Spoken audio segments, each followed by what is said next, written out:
Ugh. What's up, everybody? It's Paul Sun-Hyung Lee here. Welcome to my geeky basement on a somber Sunday. It is the day after heartbreak, absolutely devastating heartbreak. For those of you who don't know, y'all know I am a huge baseball fan, especially I bleed blue. Love the Toronto Blue Jays. And we were witness to something that was just so craptacular yesterday. Yeah, I'm still ruminating over it. It's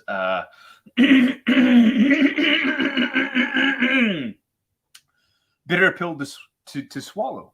Bitter pill to swallow. But welcome everybody to another edition of FUNBOXING Sundays. I am Paul Sun-Hyung Lee. This is my geeky basement, and we're gonna unbox some geeky collectibles. I'm going to do a half-assed review, and we're gonna chat. And we're going to be drinking. Well, at least I'm going to be drinking. Y'all can join me. We have a drinking game here on this channel. You don't have to drink alcohol. You can drink whatever you want. You can drink water, coffee, tea, juice, blue milk, beer, spirits, whatever floats your boat. I'm going to be drinking this. This is Jameson's Black Barrel. I just started. So I'm going to need a little bit of this because I know the inevitability I can see in the chats right now. Everybody's talking about the Blue Jays, and I'm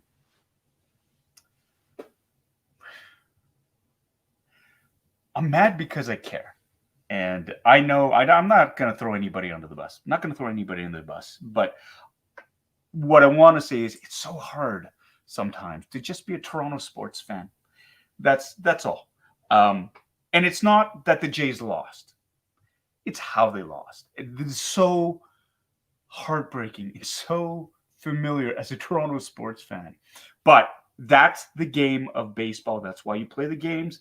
That is what happens. And so forgive me for going on this pre-show rant. Those of you who don't follow sports ball or baseball or don't even care, forgive my indulgence on that.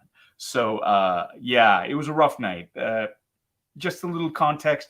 The Blue Jays were playing in the Wild Card Series, which was a 3-game series against the Seattle Mariners to see who would advance to the next round of baseball playoffs. And they had lost the first game. I think they were just a little bit too amped up, they wanted it too much. In the second game, they were on cruise control. They were leading 8-1 going into the after the fifth, and I think going to the sixth, and then they just kind of imploded. And it was heartbreaking. I think it was the second biggest comeback in all of Major League history. Certainly, it was a shot to the gut for every Toronto Blue Jays fan. And yeah, that's. I'll come back on this, but it was tough. So they got eliminated 2-0, and it's tough because baseball is a hard sport. They play 162 games. Only 12 teams make the playoffs. And they wanted to do more, and I know they wanted to do more. And I'm not going to kick the Blue Jays while they're down because that's baseball. That's what happens. That's why you play the games. But we're gonna move on from that. So what I do want to do is say thank you to the Toronto Blue Jays for an entertaining year. It was a really, really crummy way to end it. But hey, I know what that's like to have something that you love, something that you want to continue on, abruptly get the rug pulled out from underneath you. So I hear you. I see you. Thank you so much for the beautiful season, Blue Jays. There is always next year, and we will be there to cheer you on. So thank you so much to the Toronto Blue Jays from the Geeky Basement. Cheers, everyone. Okay, hockey starts on Wednesday. Hope springs eternal. Hey, everybody. Just had to get that out of the way because I knew people were going to be asking about it. Like I said before, I am Paul Sun-Hyung Lee. This is my geeky basement, and we're going to be unboxing some collectibles today. Now, you might notice that the title of tonight's episode, the 50th episode of FUNBOXING Sundays, is DHL purposefully trying to damage my deliveries of collectible figures? I threw that out there just because, much like being a Toronto sports fan, you kind of start taking it personally. Does bad luck just keep happening to me because I cheer for Toronto? Are my collectibles being delivered by DHL purposely being targeted Because it's a funny thing. DHL, they are a delivery service here. I pay a premium. I mean, I order through Sideshow Collectibles. They use DHL. They're fairly quick, fairly efficient. I get dinged with import charges every time. I dutifully pay for the duty. And I have to admit, I've been a little bit disappointed. Now, I know it's not the drivers, and I get it. They're moving thousands, hundreds of thousands of boxes sometimes. But there are times, man, it's just like, and I don't know what Sideshow now has the option where you can double box your item, but I've gotten the double box item with a hole punch through both of them. So there's that. Anyways, we'll get to that in just a second. But before we do, I need to say hello to everybody here who is in the Bitter Brigade here in the Geeky Basement with me today, this 50th edition of Unboxing Sundays. Here we go. We've got Aaron S. in the basement. Hello, Aaron S. I can always count on you to be in the chat. Mel Dade as well. Welcome, Mel. Good to see you again. Narwhal Manada. Hey, welcome to the channel. We've got Bitter Troll here, of course. My brother from another mother, Sean P, is in the basement with us today. We've got Gary Lau here as always. We also have Chi of Steel. How are you, Chiung? Good to see your name up there. We also have, excuse me, Joe Chufuk. Hey, happy Thanksgiving to you. Happy Canadian Thanksgiving to you and to all our Canadian friends out there. For the Americans, it's just Sunday, but so happy Sunday for you. We've also got Zoe Bongzar. Hey, welcome, Zoe. Good to see you here. Joining us in the basement. Wow, I got a little bit of a frog in my throat or something. Got to kill it with alcohol. Excuse me. So yummy, so yummy. We've got, hey, it's Melissa Kay in the house with us, my favorite Swede, or my favorite person living in Sweden right now.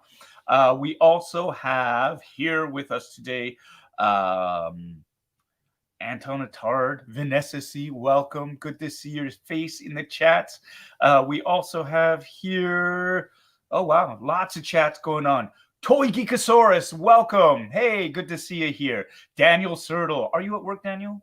Are you at work or are you just hanging out? Tommy Case here. Everybody get ready. 3, 2, 1. Shut up, Tommy. Welcome, Tommy. Good to see you as always. Always lovely to say shut up to you. For those of you who don't know, Tommy is a dear friend of mine and a neighbor. And that's part of the fun, is to tell him to shut up because he's smarter than me. And so, you know, no one likes to have somebody smarter than them show them up every time. And we should be at the ball game. We should be at the ball game right now, Tommy. We should, but I'm just, you know, nothing can be easy ever. 8-1. 8-1. I'm not going to say anything anymore. That hurts. 8-1 is a new 4-1. You Leaf fans will get that. Brandy Woods is here with us in the basement. Hey, Brandy, artiste extraordinaire from Montreal is here with us. Monstar 0305. Justin, how are you? Good to see you. We also have here with us today, wow, a lot of people just chatting back and forth. Robert Donatello, my good friend from Oakland, California. How are you, Robert? Great to see you up here. We also have the Global Health Science Institute from Southern New Mexico in the basement with us today. We've got Carrie Fanti here as well. Bad Wolf Media, how's it going? Great to see you up here. Val A, aka Valconi Tron, is here with us as well. Hey, my sister Angela Lee Nuna. Hi, how's it going? I know that was a tough one. I think my mom's totally got into Blue Jays baseball, and there you go. But that's why they play the games. Did you know that statistically, once the Jays hit 8-1 and Gosman got those two outs, even though the bases were loaded, the Jays had a statistical probability of 99% of winning that game. 99%. And so that 1% where the worst could happen actually did happen. And wow. I'm going to let that go. Gonna let it go. Toy Rensu is here in the basement with us as well today. We also have Benjenium here. Welcome, Benjenium. Good to see you again. Anton Attard, I've already said hello to Anton. I'm going to say hello again because his name keeps popping up. Cynthia Lynn is in the basement with us today, as well as Hip Optimus Prime. How you doing, Nigel? Great to see you. I hope you're doing well. We also have coming here with us in the basement. Wow, I'm a professional YouTuber. We have Brian Schoenfield here in the basement with us. Welcome, Brian. Good to see you again. We also have Adam Heafy. Welcome back to the channel, Adam. Good to see your name up there. Yannick Free, my dear friend. How are you? I hope you're doing well and you're not too busy. Jinpei05, my brother from another mother, is here in the chats with us today. Toy Rensu just became a new member. Thank you. Thanks for joining up. You get some nice perks by being a member, as most of the Bitter Brigade Officers Corps knows. For example, early access to tickets to the Bad Bash. So we'll talk about that a little bit later. Here you go. Mets are down 0-2 right now. Yeah. Like misery all around. I think that's the one thing that unites us all sports fans. Just misery. John Carmen is here in the basement with us. And we have Kevin Lee out here. He is an Oakland A's fan, so he empathizes with everyone's playoff heartbreaks times 1,000. I hear you, brother. I hear you too. Christopher Colvin is here. Christopher, he is a fantastic maker and builder. Check out his Instagram channel, Colvin Creations, if you want to be inspired by 3D printing and what you can do with it. Check out his account there. Really great to see. We also have in the basement with us Tom. We haven't seen Tom in a while. Tom times 1, 2, 3, 4, 5. So that's not, what is that? Tom to the power 5. Tom to the power 5. That's all I'm going to say. That's awesome. Great to see you here as well. Ashley Brienzo is here. Hey, Ashley, I hope you're enjoying your time. Are you wrapped up doing New York Comic Con? Man, I really wish I could have done that. Really wish I could have been there. But this weekend has been busy, heartbreakingly busy, but in a good way too. So that's really great. Kevin Lee is here, and the Raptors. Yes, they won. And go Raptors. Go Raptors. What is this? There you go. Let's go Rangers. I'm going to put you in a timeout because of that. Just kidding. John DeLong is here. Hey, I'd like to hang out all night, but he is going to watch his Cincinnati Bengals. Sorry about you, Blue Jays. At least they weren't the Reds. LOL. Well, there you go. Right? I guess there's something. Ashley, you're breaking my heart. Like, I know you're living in Massachusetts now, but honestly, the Bruins, I get it. It's fine. Mike Wan is here. Happy 50th episode. DHL sucks. I always have DHL problems. We'll talk about that a little bit later. Welcome, Mike. Good to see you up on these boards. Hopefully you can stay a little bit longer than you have been the last little bit. I'm not trying to throw you under the bus. I'm just like really, really wish that you could come and help. Not help, but watch. Here we go. Brandy Woods. DHL brokerage fees are the worst. I think so. I gotta agree with you. I always get dinged by DHL. So not fun. Looking through. Hey, we've got Dresden Warlock is here. Hey, good to see you, Dresden Warlock. Kenny C3 is here in the house. Hey, brother, how are you? Good to see you up on the boards as well. Colin Hollis is here, my neighbor extraordinaire. Love to see you up there. Thank you so much. We also have Taylor Latour is here. Vancouver misses you. Oh, that's very lovely. Thank you so much. I miss Vancouver too. I miss a lot of people a lot of really special people who are in Vancouver, I became very close with during my time there. So thank you so much for that lovely, lovely sentiment. I'm just going to rip through here. Ashley, as a Red Sox fan, I know how you're feeling. Jays fans, yes, well, at least we made the playoffs. But the Red Sox, I have to admit, they are my second favorite team in the AL. You can try to kill me for that, but I do like the Red Sox. I know, blasphemy. Everybody's they're getting me ready to burn me in effigy. Wow. Okay. I'm almost there. I think we got everybody, but we do have a super chat from my friend Ken Plume, $2. Get the nation ball rolling, ya goober. Thank you. That's lovely. Hey, and of course, Thank you, Matthew. It's lovely to see you. Hi, Kamaria. Oh, see, this is what happens when I haven't seen you in a long time. It's lovely to see you. Cheers. I hope you're doing well. I hope you're having fun with your dad and your mom and your family. I miss you, and we'll hang out soon. Okay. All right. See you. As well, Ken. Thank you so much for that super chat. $2 super chat that goes straight to the channel to help. You know, create content for all y'all, and we'll get to that a little bit later to what's going to be happening with the Geeky Basement. Some big news happening there. Very, very happy about that. To be able to share some great news. RMD Collective is out there as well. How are you? Wow, where did it go? Here we go. Hello there, Paul. Hope all is well. Continuing the move. Sorry about the Jays. San Francisco Giants fan here. We didn't even make the playoffs. That division was insane, is all I have to say. And, now you know what it's like to be in the AL East. Powerhouse teams. Not everyone can make them. So there you go. So we are all caught up here. I just want to say thank you to everybody. First of all, let's share some news. We sold the house. Last Monday it happened. We sold the house. It's a relief. We're very, very happy. But that also means we need to pack. We need to get things ready. We're going to be moving in November, and we've got a lot of things on our plate. So my Geeky Basement will be continuing in a different form over the next few weeks. We might be going silent for just a little bit because of the move, because we've got to pack up all this stuff and move it out. But I will keep everyone informed as to what is going on. Thank you so much. I'm seeing a lot of people saying congratulations. It's lovely. We love that. So it's official. We sold the house. We're going to be moving.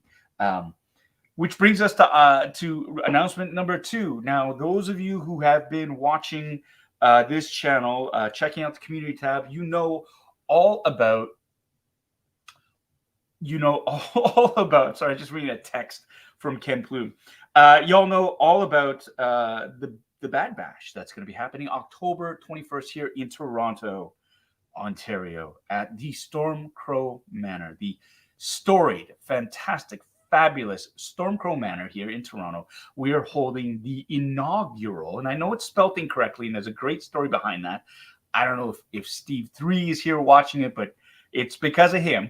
We're going to be holding this bash, and it is a post-birthday, pre-Halloween celebration where we're going to be doing some fundraising for an organization called Mutt's Dog Rescue. Now, they were called Black Dog Rescue, and they're the ones that we got our dog, Podrick, from. So I wanted those of you who are longtime listeners of this channel known I've been wanting to celebrate the end of the pandemic, the end of everything sort of us having to be celebrated. Turns out the pandemic, it's still not over. But you know what? We're going to celebrate anyways because we've waited long enough. And so we're going to do that. So there is a Bad Bash. Bad as in bitter Asian dude. Bash. Get it? We're going to be holding that 7 p.m. That is a Friday, October 21st here at Storm Crow Manor. Members of the channel have already gotten advance access to purchasing the tickets. That's right. This is going to be a ticketed event. It is a fundraiser, and it's a better chance for us to get a handle on numbers. We're renting out, or we've reserved the entire second floor of Storm Crow Manor. For those of you who have been there, you know how much space that is. So we're very, very excited about that. So the tickets are going to be released to the general public tomorrow. That's Monday, October the 10th at around noon Eastern time. So for the members of this channel, if you're on the fence as to whether you want, you can be guaranteed access right now. You can just go, there's a link under the community tab for members only. Click on that link. You'll get access to the tickets. The tickets are $50. $50 for a ticket. That gets you admission to the event. It also gets you a premium drink, some food, canapes, a selection of canapes, and it'll be good stuff. It'll be fun stuff. And as well, you get an opportunity to win some of the fabulous prizes that we will be offering up during the evening. We're also going to be doing a live stream, a bit of a live stream for the members who can't be here, and just to show that it's going to be a fun night. And for those who are experiencing FOMO, they'll get a sort of a peek in to see what's going on. And we're hoping to turn this into an annual event. And I honestly, we couldn't have done it without tremendous support from our friends at Storm Crow Manor, who have generously donated the space. Sideshow Collectibles, who have donated some of the prizes, which is great. The Toronto Blue Jays, who have donated some of the prize packs. And of course, the love of my life, my wife, Anna, she's been instrumental in helping organize this as well. We also have to say thank you to the fabulous staff over at Storm Crow Manor who've been walking us through that. So Victoria and Sarah, thank you so much. The owners of Storm Crow as well, Jessica and Jason, thank you so much for your generosity. So this is something that we it's been in the works for a while. I cannot believe we are so close to it. And of course, I need to shout out my friends Steve Davey, Ali, Ryan Dole, Brandon, as well, for their incredible insight and imagination and the guidance they've provided with me to help make this a fun event. This is going to be a cosplay-friendly event. There's going to be music. There's going to be trivia. Tommy K we've got some trivia happening here too. So really, really excited about that. And everybody's going to get a chance to play if you bring your mobile phone. So it's ambitious. It's exciting. This is what we're trying to do. We're going to raise money for a good cause, and we get to hang out. That's right. I'm going to be there. I'm going to be there. And for anybody who's met me at a con, it's not like I'm going to be behind a pane of glass that you can't talk to me. This is a full out experience. I want to give everybody like some FaceTime and just be able to chat with you and hang out and celebrate, because that's what this is about too, celebrating and raising money for a good cause. So if you're in the Toronto area, October 21st, 7 o'clock, buy a ticket. Links are available for members right now in the community tab, and they will be made available for the general public starting tomorrow at noon. So that's a big thing. We've got some incredible prizes. They're sitting right behind me, and there's more. That pile is growing. We've got from our friends at Sideshow a 1-to-1 scale statue of Grogu, and I'll show you because I have mine out here.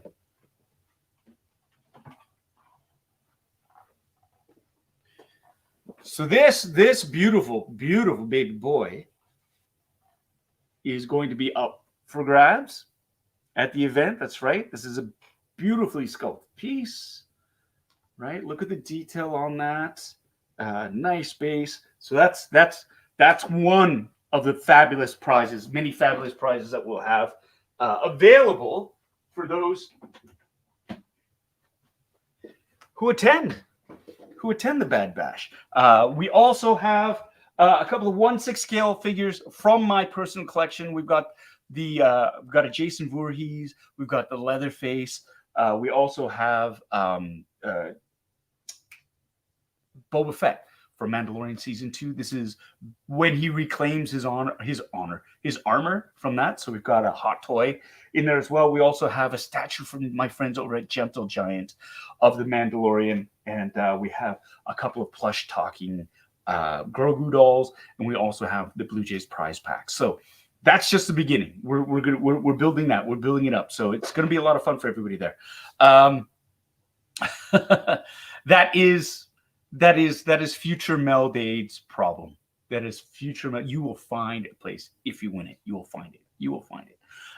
So it'll be great. So that's a big push. And again, we want to make this something where we can raise money for Mutt's Dog Rescue. Again, all the proceeds for that evening, it's going straight to Mutt's. So we are very, very excited about what's going on. I'm excited to see all of you all, which will be great. And so let's keep going on with the evening. This is FUNBOXING Sundays. We're right on schedule. It's 25 minutes in and haven't even started unboxing yet, but it's great to catch up with all of you right there. Here's another thing too. I did some rebranding. I think some of you have noticed the new logo, and I got a bunch of stickers. I got these stickers. These are pretty dope. Come on. Reflective stickers. I'm going to be giving some of these away as well for the evening. So you're going to get an exclusive, like shiny mirrored stickers for that. So I've got a whole whack of them. Very, very excited to start giving these out as well to everybody who's there. And I see here somebody asked if I was going to get the Pelimoto and the droids. Yeah, the droids. That's R5D4, Pit Droid, and the little Dio droid. Absolutely, that's an insta order. Pelimoto. The only person I think who would order that faster than me would be Ryan Dole. Gonna throw him under the bus there. He loves her. Hey, welcome RMD Odyssey. Great to see you here on the channel. Charles Stevens, welcome. Good to see you. Yeah, that's right, Tommy. One more sticker for the snowboard. It's gonna be great. So what was I saying? God, totally lost my train of the drinking game too. Let's talk about the drinking game. Now, for those of you who are, long time listeners, you know this. We have a drinking game here, and you'll notice that a lot of the phrases are getting repeated. So for those of you who are new here, grab a drink. Like I said before, it doesn't have to be alcohol. It can be anything that's wet. Put it in a glass, put it in a cup, mug, whatever. So you take a drink. Basically, when I use profanity, I try not to, because sometimes you have younger people watching, but really, this isn't a channel meant for children or to be displayed in public. Matthew, looking at you. Anyways, if I use profanity, you take a drink. If I tell Tommy or anybody else to shut up, you take a drink. If I use the phrases, and I've said this, for those of you who don't know, or nothing can be easy, you take a drink. If I mention how much I love instructions, because I do, because they tell us what to do, you take a drink. If I talk about a collectible retaining or losing its value, you take a drink. If I get burned by Anna, my wife, who is a moderator in the comment section, you take a drink. If I get trolled by my sons, Noah or Miles, you take a drink. If I find a dent in a box or a shipper container, shipping box, shipper getting damaged, and I say it's fine, but it's not fine, you take a drink. And the biggest one of all, of course, if I have to go to the washroom for a bio break, you take a drink and you finish your drink and you got to refill your drink. It happens. I try not to let that happen, but I'm of a certain age now where gotta go when you gotta go. So those are the rules for the drinking game. They are lots of fun. We just have a lot of fun here. So here we go. So to the title, is DHL purposefully trying to destroy or damage the stuff that they're delivering to me? And this is why. This is why I'm just say it. So I ordered this a while ago.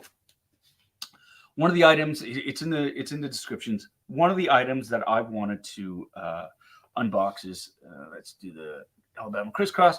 Is I order Hot Toys, and I got this from Sideshow Collectibles, and it comes in the shipper box, right? And Hot Toys, and this is straight from Sideshow. Really, really happy about it.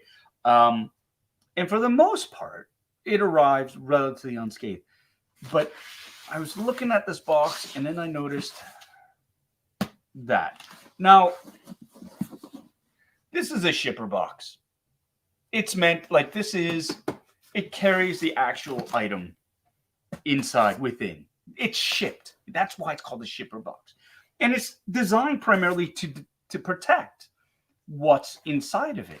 Now, one of the weird things about collecting nowadays is if you have the shipper box, your actual item, if you have the original shipper box, your actual item is worth a little bit more. That is, it's like slip sleeve covers for physical media, movies. People seem to just, I don't know. It's one of those things where the value is increased if you have the brown box in which it comes. Fine, whatever. I get it. Like the boxes themselves are the art. You want to protect it for it. You can use any brown box really, but for whatever reason, if you've got the actual stencil like Star Wars, The Clone Wars, AT, Ahsoka, Tano, this is not fine. It is unacceptable. Look, I get it. You're transporting boxes. This is like somebody took a punch to it. And the thing is, because DHL charges a premium to deliver items, they charge me import, they charge like everything out the wazoo. I pay tax. And if I'm going to get items delivered like this, I have no recourse. I can, and I've done this, I've contacted Sideshow and said, hey, look, I hate to do this, but dudes, they wrecked my box. They wrecked it on the inside. The box is damaged. Now, if you are a mint in box collector, that's a big deal. If you want to flip these for profit, that reduces the value, the resale value of your box. And I went to Sideshow and I said, look, I just want a new box. Get me the new box. I don't want a new figure. Just get me a new box. There's nothing they can do. There's nothing they can do. If the actual figure itself was damaged, perhaps. But yeah, so, and try getting money from DHL. It's like, it's the biggest shell game. Honestly, it's been absolutely insane. So this is the box. I have not even taken the figure out because I want to do this live for all of you. And let's see if there was indeed any damage, or if I'm just squawking. But this is, that's pretty deep. It's not like a little ding on the corner. That's like, there's a hole in this box, and I have a really bad feeling it's gone straight through. Hopefully it's just on the back of the Hot Toys box, not the front, but we'll see. So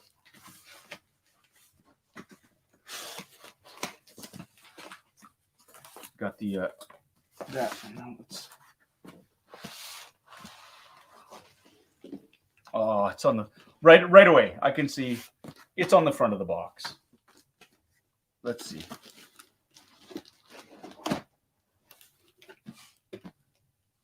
Oh, okay. Okay. Bullet perhaps dodged. You can see all that. It's just the plastic is wrinkled. So perhaps the shipper box actually did its job to protect. Let's remove the plastic.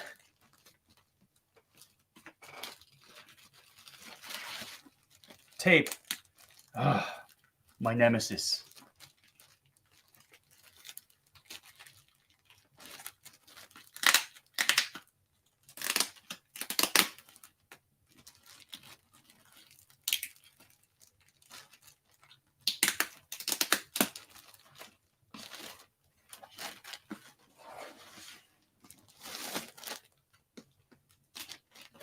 Can you imagine? This tape pulls it. Honestly. Stop it. Let go. This way. It's my nemesis. Okay. The plastic is off. You can't see it. There's a dent. There is a dent. There's a dent. I don't know if you can see. It's very ever so slight. But it's right there. It's dented. It's got a dent. This is no longer considered a mint in box. It's got a slight dent. I think I can live with that because you really got to look for it. The corners are good. They're still pretty sharp. So there you go. I think that is a bullet dodged. Hold on a second. That's a bullet dodged. It's fine, right? It's in the cigar box of the little, the cigar band. It's fine. It's fine. It's fine. I'm just reading the comments. It is. It's fine.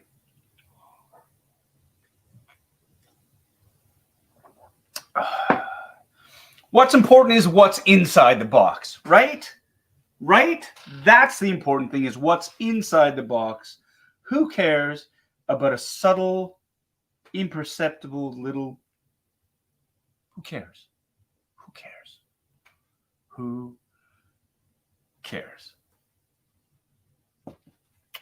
What did Tommy say? Too soon, Tommy. Too soon. Wow. You know what? It's all about perspective.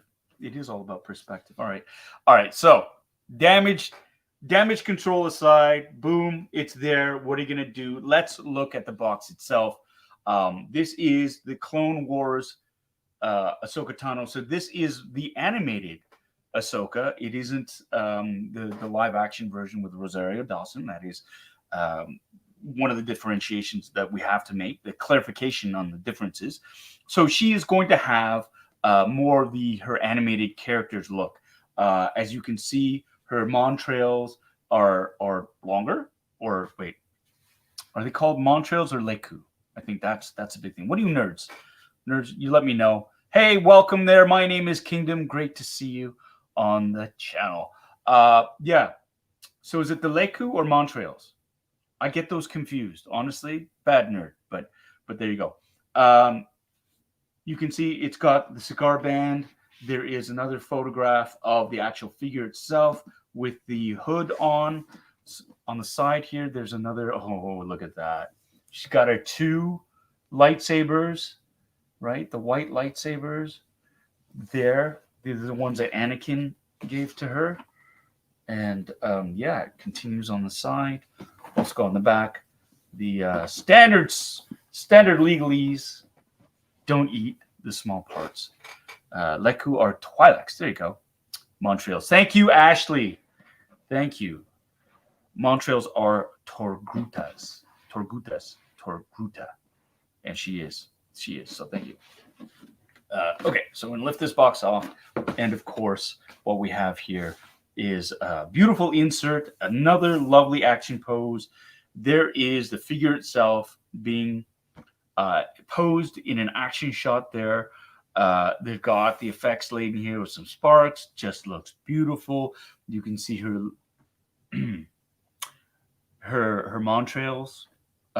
They are much longer than the ones that are shown on television. There was a little bit of controversy about that over the length of it, but you know, you have to walk the line sometimes between practicality and what translates well in an animated series, not so well in a live action series. And so here we go. These are the Clone Wars saber hilts with the white blades. And you can see, because it's got the pommel on the end there, it's not the katana or the Shoto style blades. We're gonna lift this out here, and oh yeah, baby, we've got the clamshell config right here. We're gonna lift this out. We're gonna just move this box, this dented box, this damaged, worthless, dented box out of the way. Just kidding. I'm gonna point out here. Instructions, love them. I would imagine that they're fairly straightforward and simple, because, you know, it's. I don't have to put batteries. I don't think. Are there batteries? Any more nemesis? Yeah, maybe her lightsabers do light up, so we'll see if there's going to be batteries. I'm going to pull off the clamshell, and we're going to take a look at the accessories. But first, of course, because nothing can be easy, you've got the tray here. I will remove. Yoink. And it's got her lightsabers there, and there's a blade. Let's remove this so everyone get a better look. There we go. So you've got her 2 blades here, the regular size, the Shoto, the smaller ones, and you've got 2 of these little plastic bits, which make it look like gives the illusion or the effect that she is swinging either of her blades, that you can put in instead of the static blade. You can replace these right there. You've also got 5 other sets of hands, or like 2 other sets of hands there, each with a different grip, right, for posability, which is awesome. And you've got some extra wrist joints for the hands right there. Let's take a look. Let's pull this clamshell off and take a look at Ahsoka. Tano. Here we go. So, right off the bat, which is really cool, you can see you've got 3 holographic images here. 3 holograms. Ooh, look at that. Look at that. You got the trifecta. Can you see who that is? There's Obi-Wan, Anakin, and Master Yoda. That holographic projection. So then that's great. The detail on these. What I love as well is you can see the lines. There are like the holographic image lines that are sculpted on. Maybe it's better if you can see here. That are sculpted onto the pieces there. There you can see the lines. That's pretty dope. I like that. That's pretty dope. Like that. So you've got the different size pieces. She's got a thermal detonator. Look at that. That's pretty cool. Son of a. It's fine. It's fine. It's fine. There you go. Thermal detonator. The detail on that's pretty cool too. Go and the hollow emitter. She's got the hollow emitter right there. And it's got the so it's got the hole there that you can plug in Master Yoda. The actual tiny figure sits in the base, right? Pretty sweet. Put you there. I've got here. This appears to be some sort of tool. If only I knew what it was for. Oh, wait a minute, I do. I can check the instructions. It's like they planned it that way.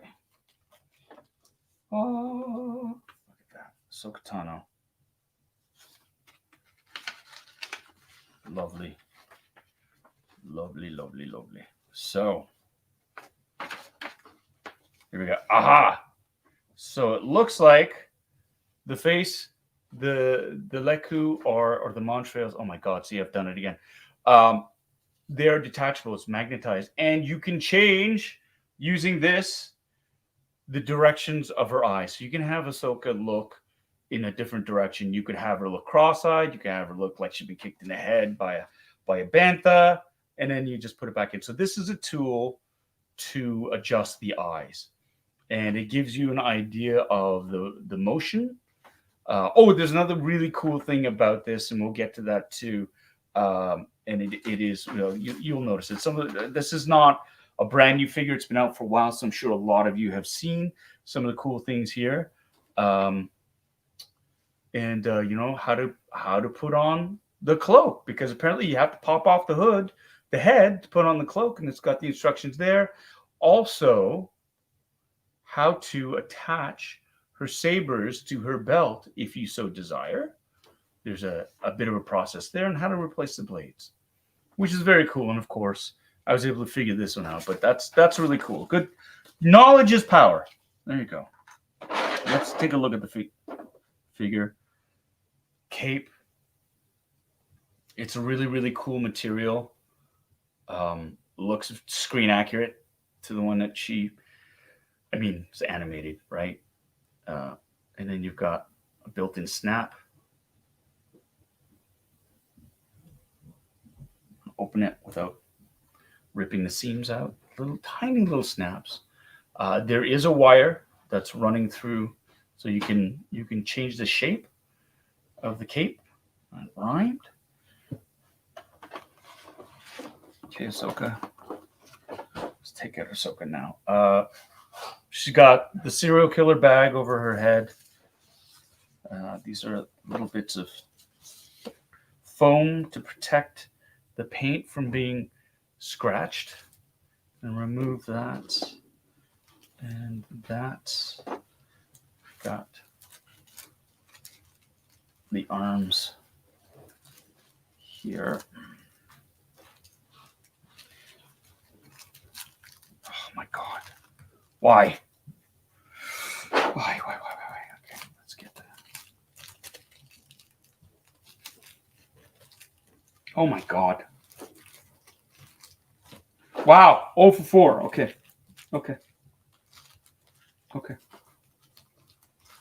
You're going to have to do it this way. I have to find the tape. Lovely. Let's read the chats. Everybody's laughing. Ken saying I need to mine the skirt material. Does it rip? Does the skirt material rip?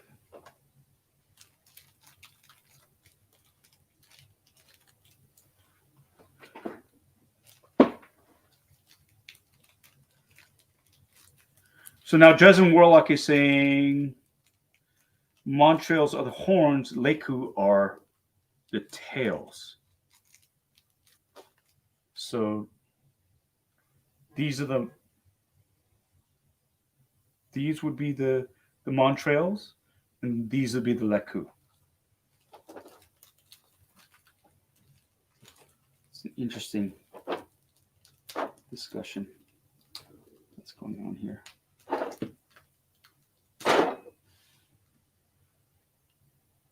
Now I've done it. Now I've done it. I've ruined the resale value. The hands are supposed to be removable. Oh my God, it's sealed on the one end.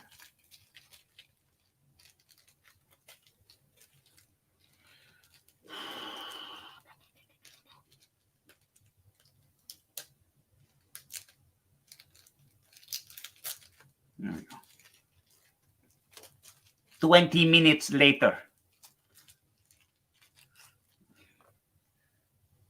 Lovely. Lovely.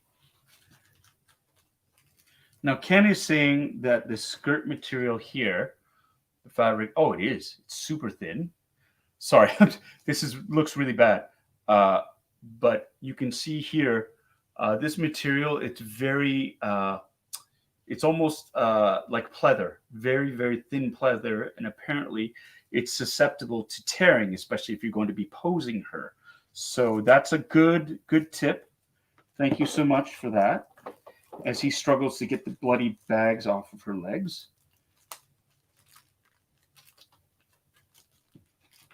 Just gonna, look at that. Oops, I ripped it. Terrible. This is terrible.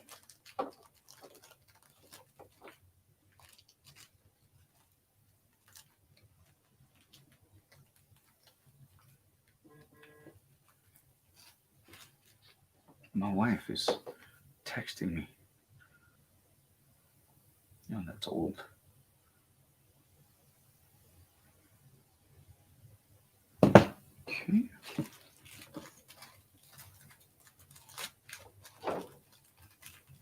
Okay, this is ridiculous. So it's come to this. Scissors.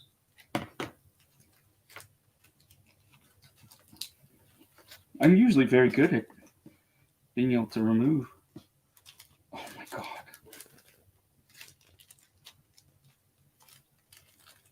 I can't even, they've put so much tape around this. I can't even open it.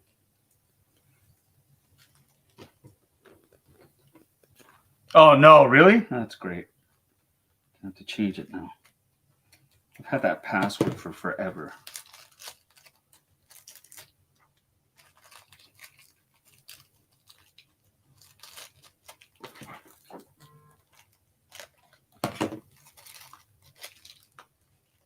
Oops.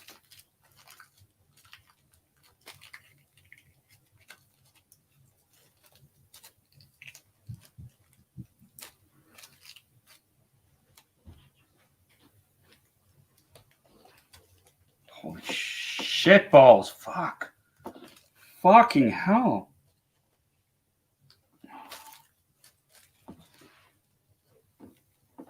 Wow. Wow. Oh my God. There. Good Lord. That was ridiculous. So everybody saw my password. I had to cut this plastic. I'm sweating. I'm literally sweating trying to get this stuff done. It's ridiculous. Ridiculous. But here's the figure. She looks great.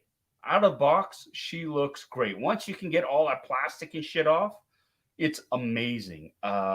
This material, sorry, I'm not trying to, this material here is super thin and it is prone to ripping. The material on the legs, this is kind of a spandexy type of material.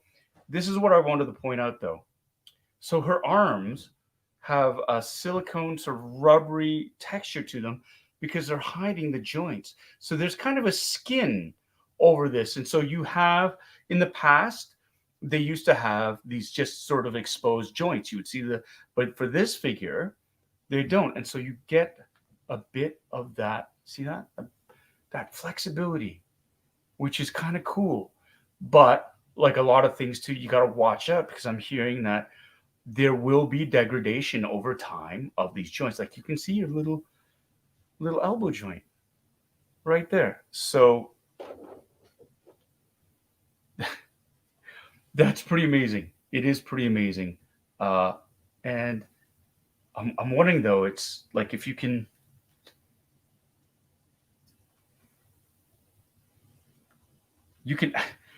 feel the muscles. There's like little muscles right there. I'm wondering then if that affects whether you can, if you've got that, you know, some of the figures have that joint right there where you can actually pivot the arm a little bit more. They seem to be in the sockets here, which is pretty, I guess there's a limitation to how much movement you can have. Press any button, fine. There we go. My monitors are about to switch off. Her Leku, that's all one piece. The Montrails, Leku, Montrails. And yeah, apparently just the head pops off. Let's take a look. Scare the crap out of each other.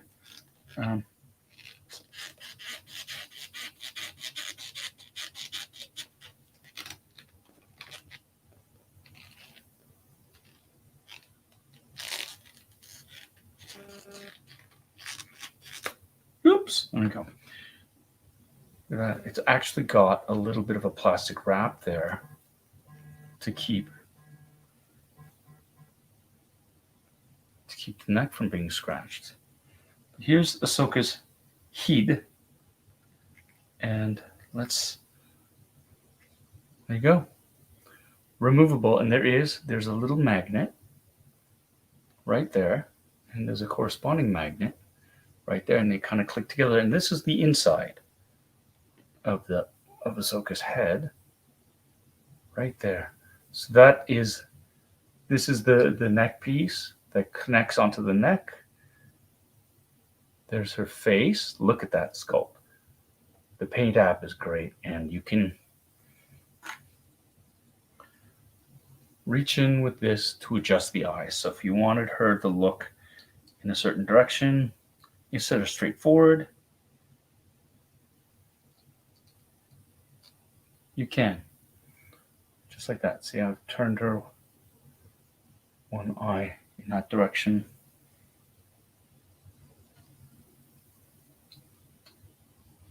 You have to watch out not to. Don't do that. Because now her eyes are working. So you have to, I think that's the thing. You have to be very conscious of the positioning of the eyes so she doesn't look cross-eyed.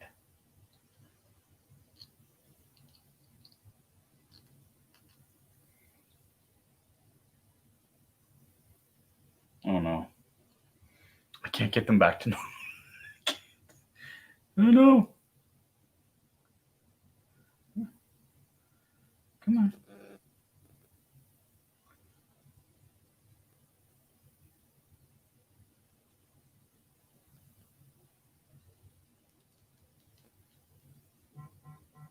There we go. My wife is texting me, and that is because I've got a super chat here. Boom. From my buddy Alfredo. Alfredo, $5. Thank you so much for the generous super chat. Best character. She is gorgeous. A great purchase. Thanks. I think so as well. Look at this. It's so strong. It just sort of almost flew out of my hands to get her there. Boom. Seats right back in there. Just like that. Easy peasy lemon squeezy. Thanks so much, Alfredo. I agree. She's a great character. And yeah, that looks fantastic. And if I wanted to put, there you go.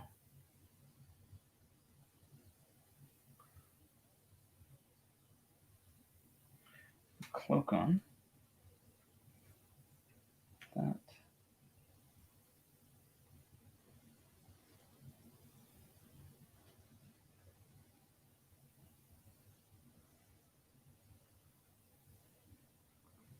My eyes are crap. I can't lend the snaps. There we go. So as per the instructions, I've done that.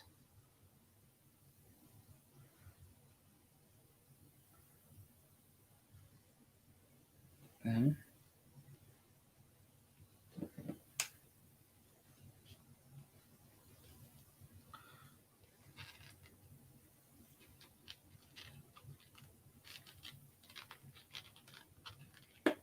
There. Let's go.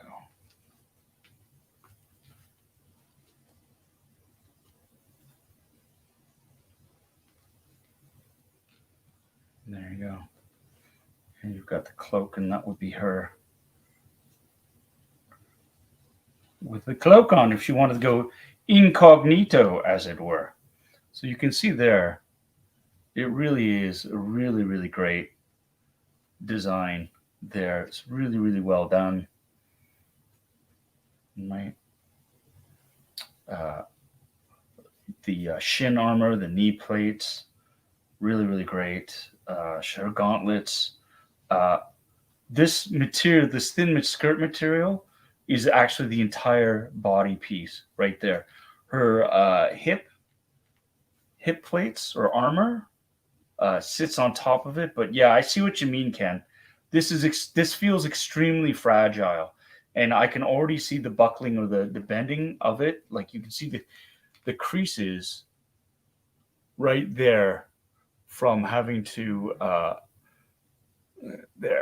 from twisting and posing the body. You got to watch out for that. If you were on strike a pose, you'd lose points because there are little wrinkles in the fabric. Because in real life, that never happens. Sorry, Terry.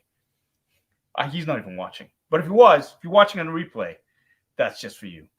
Good night, Robert. Good night, my friend. Have a good night. Thanks so much for joining us. Thanks so much for joining. So there you go. That's Ahsoka right there. She's got her lightsaber. I have to switch her hands to get the lightsabers going. Let's take a look at the base. Standard boring base. Got the crotch grabber in there. But yeah, nothing to say right home about. But really, really cool looking figure. With the cloak and the tools.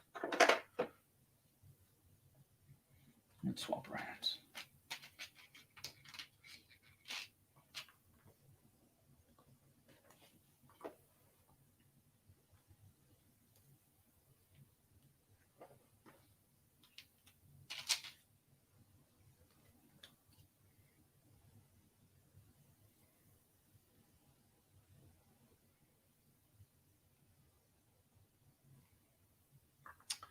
The lightsaber itself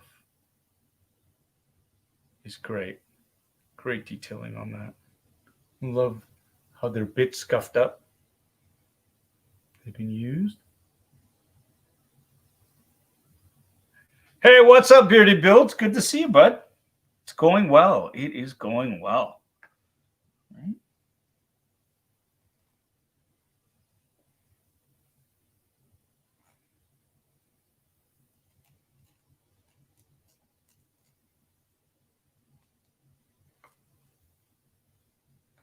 Trying to get the lightsaber through.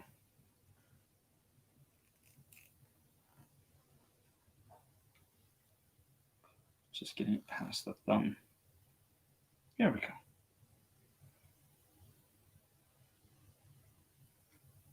These lightsabers do not light up, so there are no batteries, which is fine by me. There we go. So there she is with the one lightsaber. Posed right there.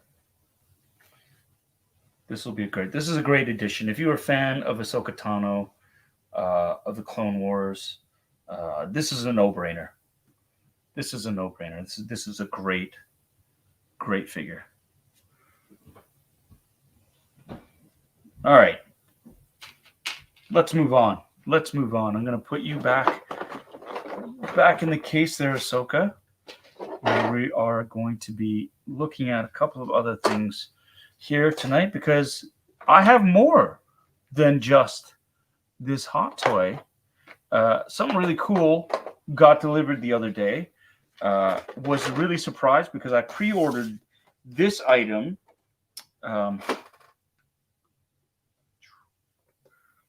I pre-ordered this item last year, and I actually ordered it through a couple of different sites. The first being Hasbro Pulse. Hasbro Pulse, this came up, and of course, I am talking about a Nerf blaster. A Nerf blaster. That's right, Nerf. They got some really interesting sort of licenses over the last little bit. Halo, Star Wars. This is actually of a franchise that's quite near and dear to me. I'm talking about. Let's just put you in the damaged box for later.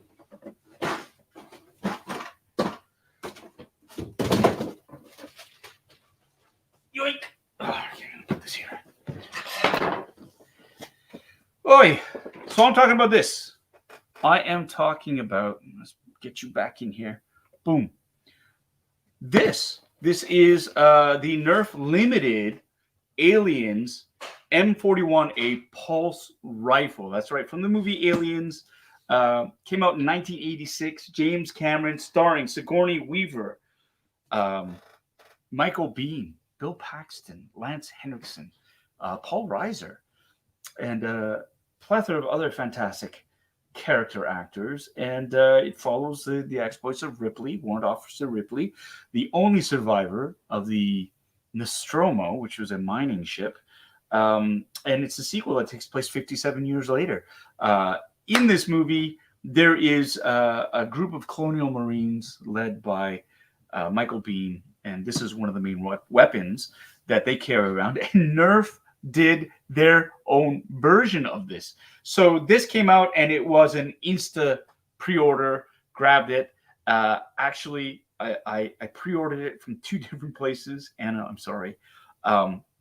First one, Hasbro Pulse, and the second one from GameStop, or it was, as it was called before, EB Games.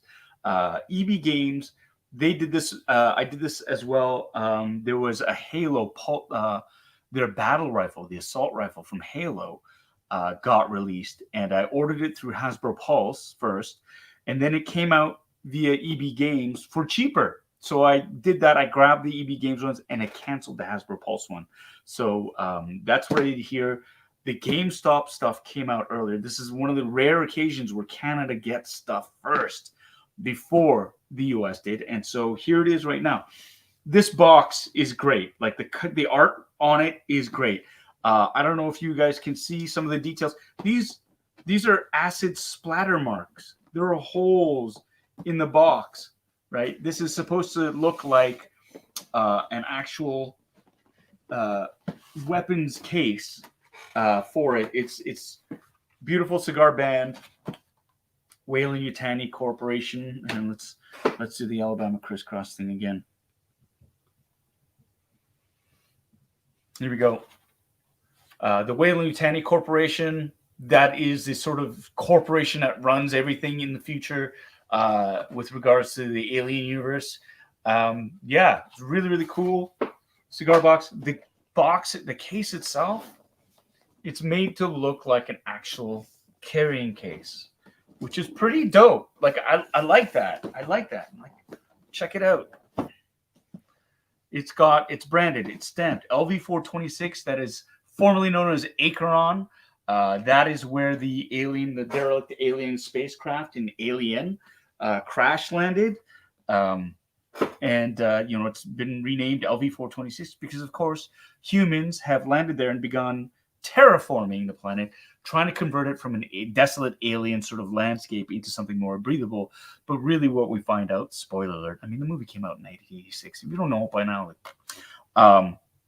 the guys they went there because they knew the alien craft had crash landed there, and they wanted to locate samples to use in their bioweapons program.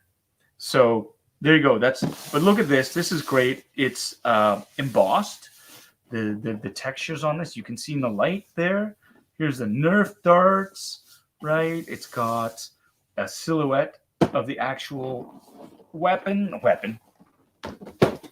So here we go. Putting it up and ooh, oh, that's just so pretty. So right now, right on the get-go, you can see it's got the Colonial Marine symbols, the badge for the USCM Sulaco. That's the ship that ferries the Colonial Marines over to LV 426. Armat, that is the manufacturer of said pulse rifle there. Really, really cool attention to detail here. And of course, the main event itself. Can't bend this box back a little bit and get some more light. There we go. You've got the pulse rifle itself. Now, here we go. This is this piece lifts right out. That's gorgeous. So this is the boom. That's the pulse rifle from the movie. Now apparently it has counters. It's got a light up counter. Now this is a bit oversized, I think. Methinks it's a bit oversized from the actual gun, but it's pretty close. It's got the Aliens branding on there.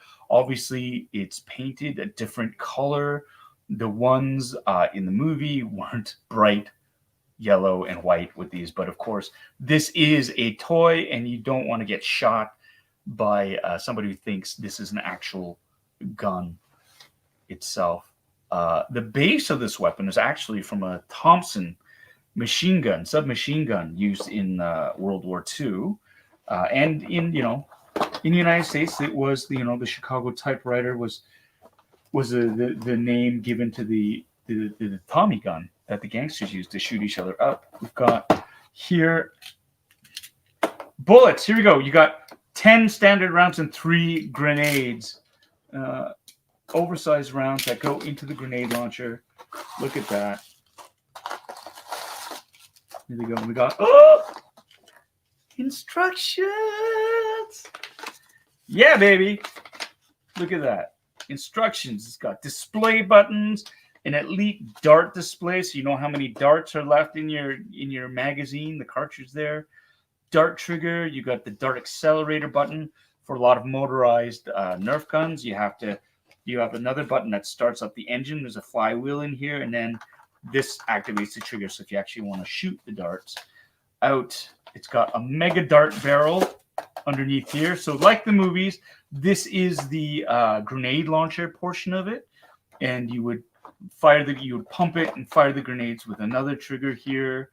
Yeah, and there's a clip here, and this sucker runs on C batteries, 4 C batteries, and they go into the body here, which is awesome. So let's take a look. Let's do that. I'm gonna open this up. Take this. I love it. I love that the box becomes art. Like it becomes something that's super cool. Now, yeah, I'm gonna need a screwdriver, and I can't see anything, so I'm gonna have to get this. Yo! Special glasses. Yep.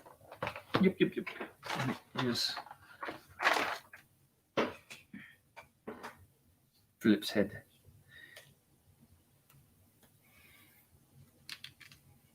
I can't read the comments.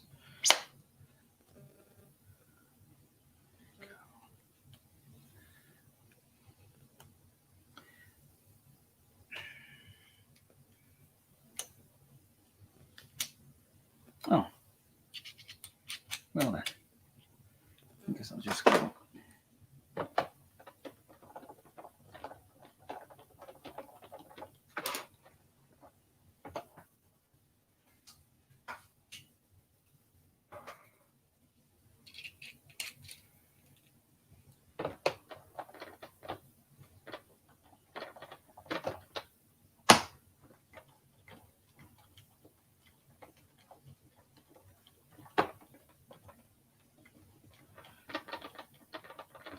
Really, what I should be using is my there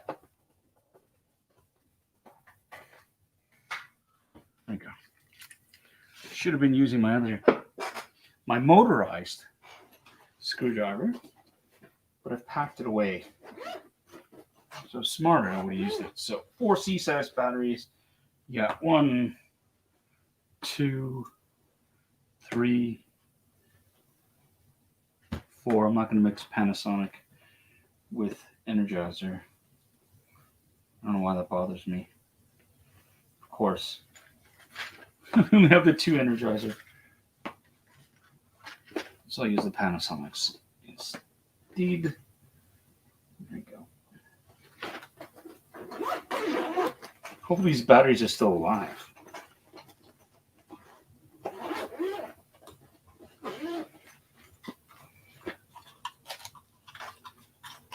Got my handy dandy battery tester here. That's good.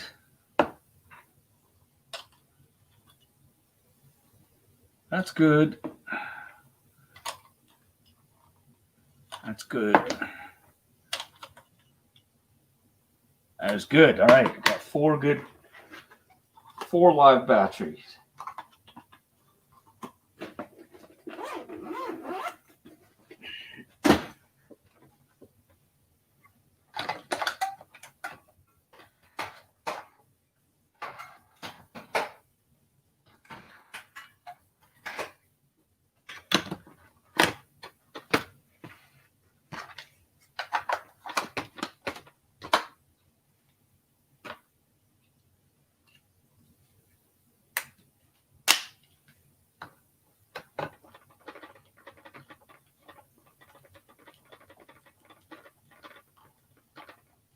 All right, here we are.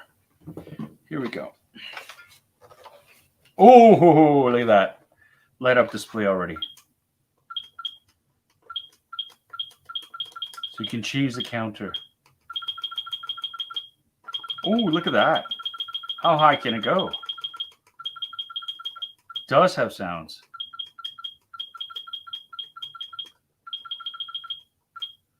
I bet it goes to 99.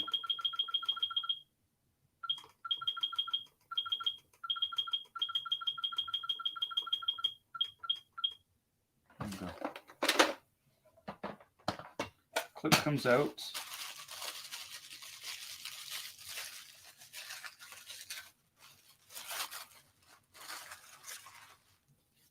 That's the color of the bullets. The darts, they're gray with a golden tip.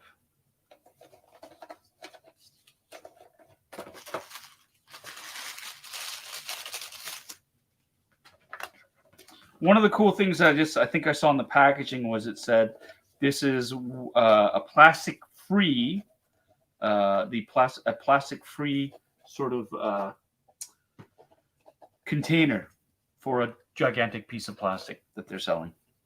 But it is packaged in a plastic-free thing, which I guess every little bit helps. Ooh, there it goes. And then you have.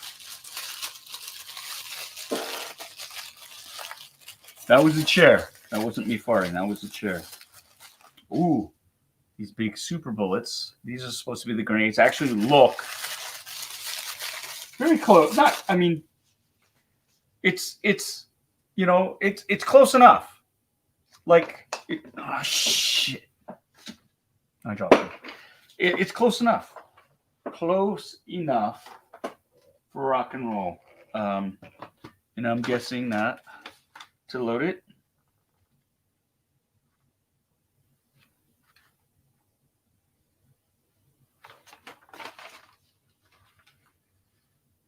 Yeah, you manually just sort of pop it in there, and then you can. Oh my God. That was awesome. That was awesome. It just.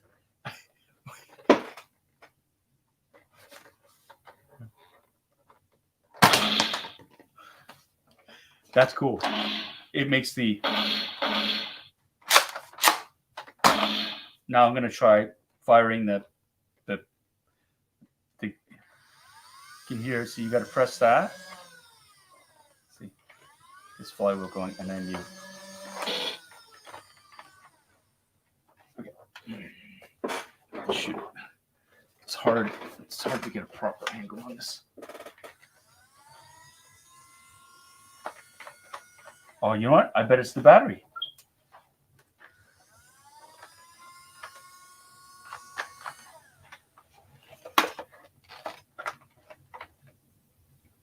Is it jammed? So this opens up. That's closed.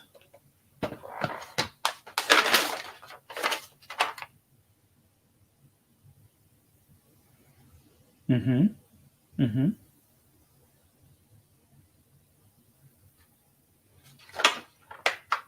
So you have to.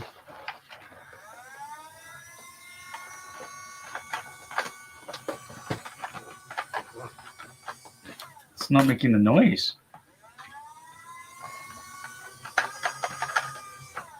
Maybe it's the batteries. Whoops.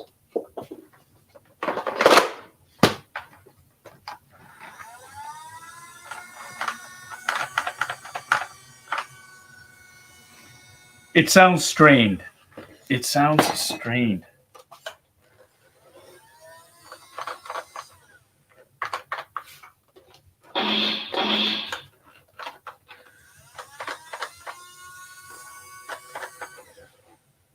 Interesting.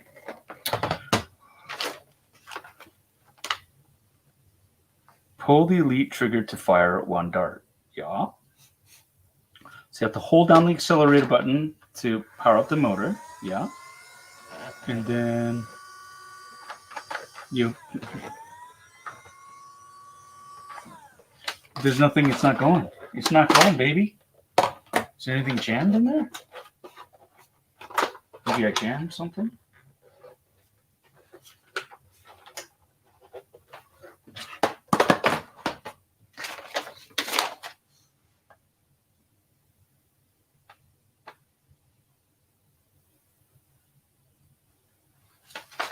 It doesn't say. I can't see. This is terrible. No, it's clear. It's clear.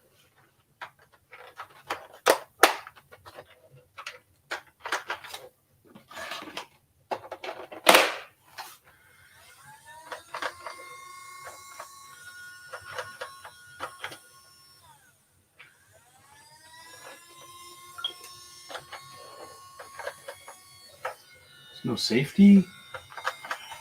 I have no idea. Nothing can ever be easy. This is weird. It won't fire. I thought I heard it firing a little bit. Maybe it's a battery thing. Maybe these batteries are not.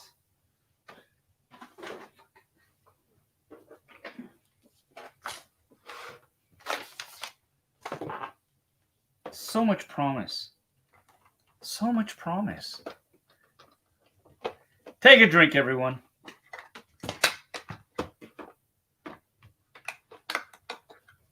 I checked the batteries. The batteries are live streams, right? Am I right? Am I right?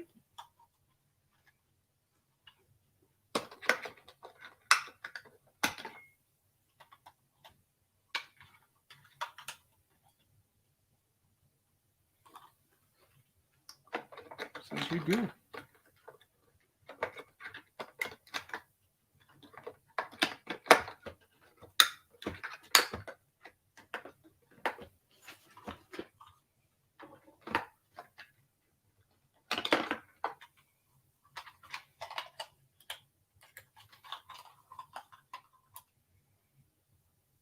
It says you're good.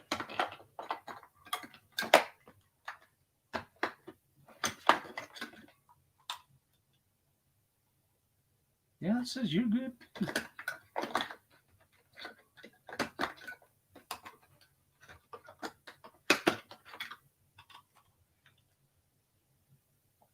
Yo, dude, these are all good. It says they are all good. I mean, unless this is not working properly. Ah, thanks, Ken. Thank you so much for the super chat. Yoink. Thanks for the support. I don't know what's going on. I don't know why this is.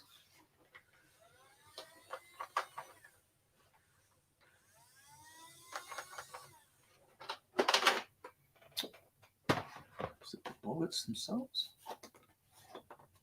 What if I just empty it out?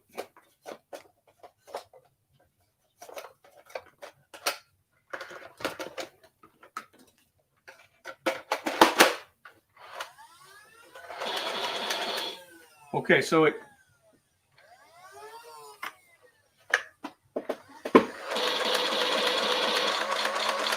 So that works.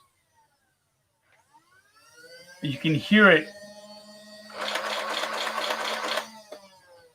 So this is cool.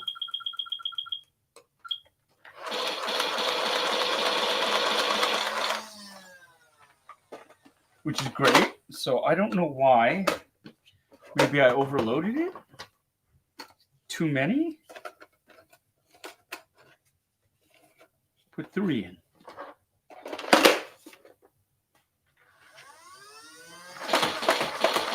Oh, well, that works now. It shoots now. So there we go. I don't know what it was. Maybe there are too many darts in it. I put 3. Maybe 10 is too much. Maybe it needs a little bit more springy. I mean, it's a maximum. I know sometimes some of the Nerf guns, they say, don't overload the Nerf gun, right? So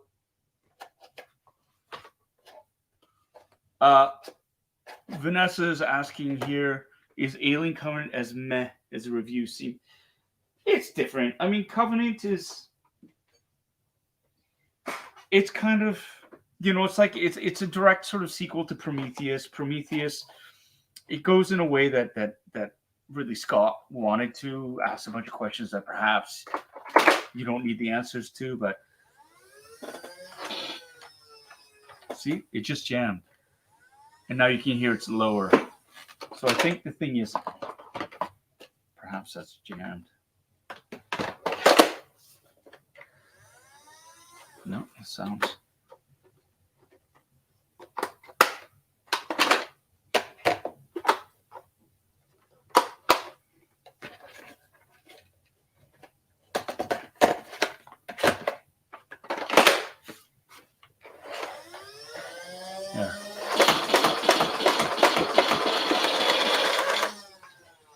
So I think the trick to this Nerf gun is don't load the clip or the magazine too full. If it's too full, it for whatever reason it interferes with the flywheel and the shooting mechanism. So, but I mean, it's the fact that you can do the pump action on the that's fun.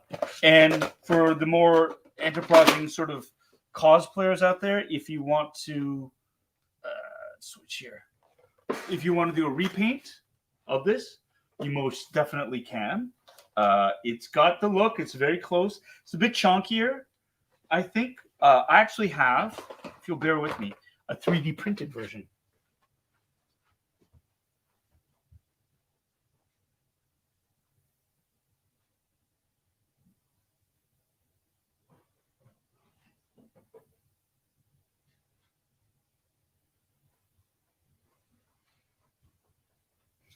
For comparison, so just at the beginning of the pandemic, I actually 3D printed this from files I got from Thingiverse on my FDM printer. Yeah, like you can see, oh, damn, they're not too bad. It's not too bad. Pretty close. Pretty close. You can see some of the dimensions. It's just this is a little bit smaller. Obviously, it is a static model, right? It doesn't pump. There's no real trigger mechanism. There's no sound to it whatsoever.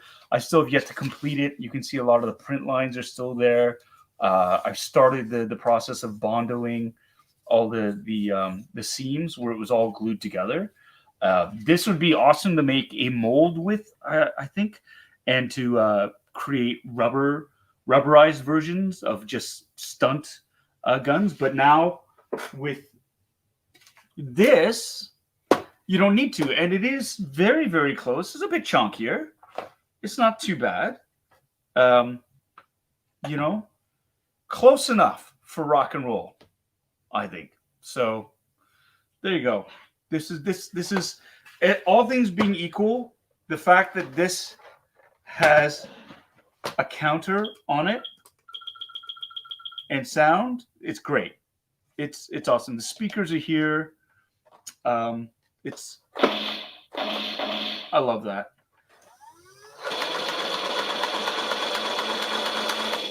So you don't need to shoot darts from it. You can if you want to. I would recommend you don't use you don't pack the clip too tight with all these foam darts because it's going to jam up the firing mechanism, as we saw right there. But 10 out of 10. Nerf, 10 out of 10. This is a fun franchise. I mean, this is really, really great. And for any Aliens fans out there or cosplayers who want to play a little bit of modification, and you got yourself a pulse rifle. That's so satisfying, right? So satisfying. Yeah, it comes with 3, Scott. This is you just load it in by hand. Goes in like that, and then woo! Opa. So there we go. Nerf darts aplenty. Nerf darts aplenty. All right. Here we go. Let's move on. How's everybody doing? I hope you're all doing well. Thanks for joining me here again. Those of us who are just joining right now, this is my geeky basement. We just opened up the Hot Toys 1/6 scale Ahsoka Tano from the Clone Wars animated series. And I just sort of finished opening up and troubleshooting the Nerf limited edition. Am I on a dart? I think I am. M41A Pulse Rifle blaster from the movie Aliens. And up next on the docket is something that that's a lie. It's not the first Transformer I bought in a while, but it's kind of like the first straight up Transformer that I bought from the original series. When Noah was younger, he was totally into Transformers, the Michael Bay versions of the movies. And I have a box of the movie Transformers, the live action movie Transformers, kicking around in storage now. And I hadn't bought Transformers, like even when I was younger, we didn't get Transformers because they were expensive. It was like you had to pick a lane, and mine was Star Wars. So no G.I. Joes, no no Transformers, no GoBots, none of that stuff. It was just Star Wars action figures. So that's what my parents could afford, and that's what I was happy with. So this came out, and I was on the Hasbro Pulse site, and this came up. This is there we go. This is from the Hasbro Pulse site. It's the Takara Tomy versions, the Transformers Masterpiece. So many different lines of toys, it'll make your head spin. And I'd been avoiding this particular Transformers rabbit hole for a while. And I ended up actually buying the wrong version. So this is not what I thought I had ordered, but it came, and it was just like, okay. Now, the Takara Tomy versions, now the big thing is they are the authentic Takara Tomy product as sold in Japan. So this is ostensibly the Japanese versions of what you're going to get, like if you buy Transformer there. It's packaged so and this way. So this is this came, and I opened it up. It comes in a rather plain but ominous, kind of like slick looking, very business-like shipper box. And then you open it up, and inside was Optimus Prime. Let's do this. let's do this. There you go. So, Optimus Prime set with the Tenseg base. He transforms, right? This is the fancy schmancy base. Lots of Japanese. Lots of Japanese. So there's a really cool kitsch factor to it. Or if, you were Japanese, regular instructions, right? So they've got different versions. Ooh, they have a star screen. Damn. Oh, they got a Megatron too. All right. So here we go. Sorry, Anna. And they have on this other side the different bases. There's Optimus Prime. He's got his blaster there. Japanese everywhere on this. Now the version that I wanted to get, or I thought I was getting initially, it's exactly the same figure. The only difference is the color. It was gold plated, gold highlights. That's what I thought I was getting. In fact, I was so positive I was getting that version. I went back and I checked my pre-order. It's like, oh, they sent me the wrong one. The outrage. And I realized that no, I had indeed ordered this one, and I think I thought about ordering the gold one, but it's like, that's too expensive. I'll just get this one. And so it came, and now I think, that's the lesson. Get the one that you want. Get the one that you want. It's a little dent here. Can you see it? Can you see it? Little, where is it? Come on. There it is. Right there. Right there. It's fine.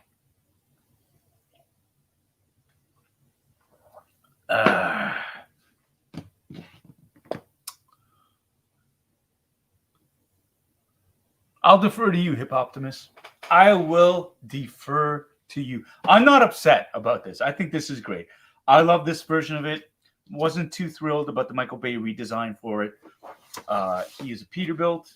This was my Optimus Prime, right? It's like arguing over who's your Doctor Who. Who is your doctor growing up? Mine? Tom Baker. I love Christopher Eccleston. Love David Tennant. Matt Smith. Haven't watched a lot of his stuff, but I'm sure I'd love it. Everyone else down the pipe, sure. But who is yours? It's like, who was your James Bond growing up? So that's the thing. This was mine, the OG Optimus Prime. That's him. So Nigel, I will defer to you on that, and I will agree with you on that. Just because, I think it's dope. So let's open this up and ruin the retail value. The resale. Oh fuck, nothing can be easy. Cheers. There you go.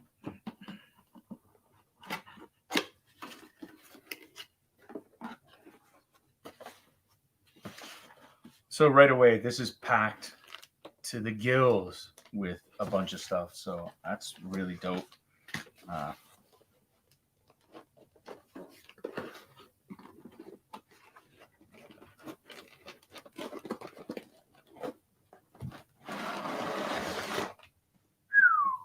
Lovely. So, Optimus Prime. This is great. Look at that. Can I'm going to zoom in. Come on. Stop holding. There you go. Work smarter, not harder. Right? Okay. Look at the detail on that. That's absolutely gorgeous. The paint is held together by all these elastic little anchor points. Kind of like Gulliver was. In the land of Lilliput, Lilliputians tied him down with invisible little things. You've got, the instructions in Japanese. Oh, I'm sure the pictures will make it easy to figure out. This is how to put together the base, I would imagine. Ooh, glossy. None of this cheap matte colored Hot Toys, plain paper nonsense. Here, Takara Tomy. There you go. So how to put the base together. It's a dynamic base set. So it's got the standard what's included, 5 screws, 6 of these size, washers. Good Lord.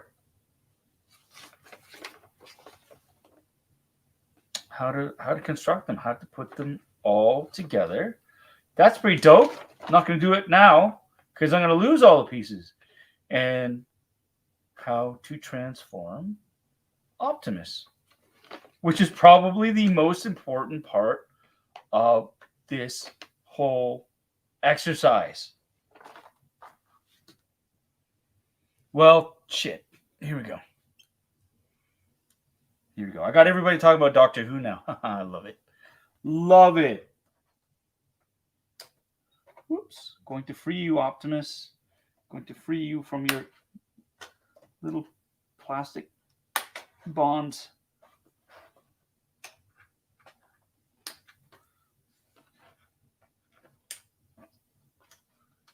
That's it.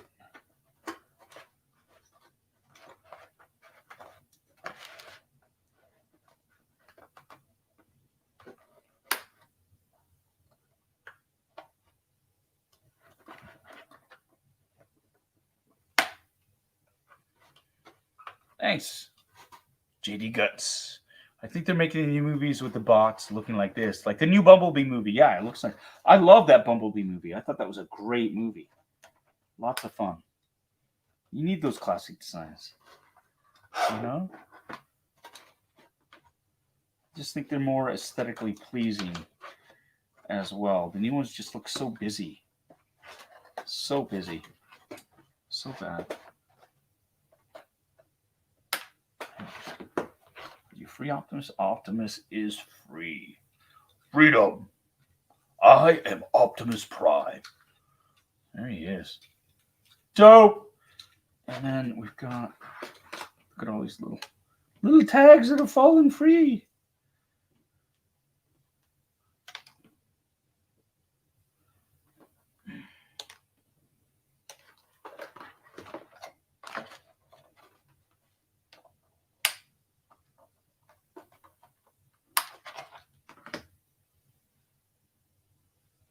This blaster almost looks Lego-like. See that? Pretty sweet.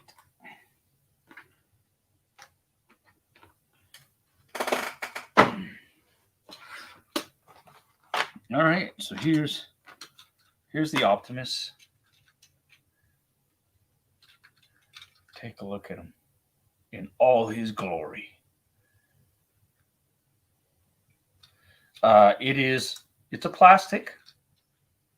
Feels kind of like the G1 Transformers. Way more detail in these though. What would have been nice is if these wheels were rubberized. You know, this is $61 American for this, and for that, I mean, it's a great sort of molded piece, but for $61, what would have been really nice if they had just like little rubberized wheels, just put in that little extra little touch there. But the paint is nice. The sculpt, that's Optimus Prime's head. That's his face, right? Got. You can pose. You can pose him, right? He runs. It's not too bad. Like with all these transformable Transformers, the one thing that I'm always really worried about is the joints, the strength of the joints, how much you can move before they get too loose or they pop out. With the older Transformer movie toys, the arms would break off or the legs would break off, and you know, I wasn't being rough with them. It's you try and transform and they would pop out. You'd be like, okay, and they're designed to sort of come apart and you can pop them back in. But after a certain point, they would just be really loose and they wouldn't stay in place, and it was really frustrating to try to transform them, but also to try to pose them. And so there's a stiffness to this that you like initially, but I'm worried. I always worry how long that will last for. So there's there. Doorways to Fandom is here. Hey, how's it going? Aw.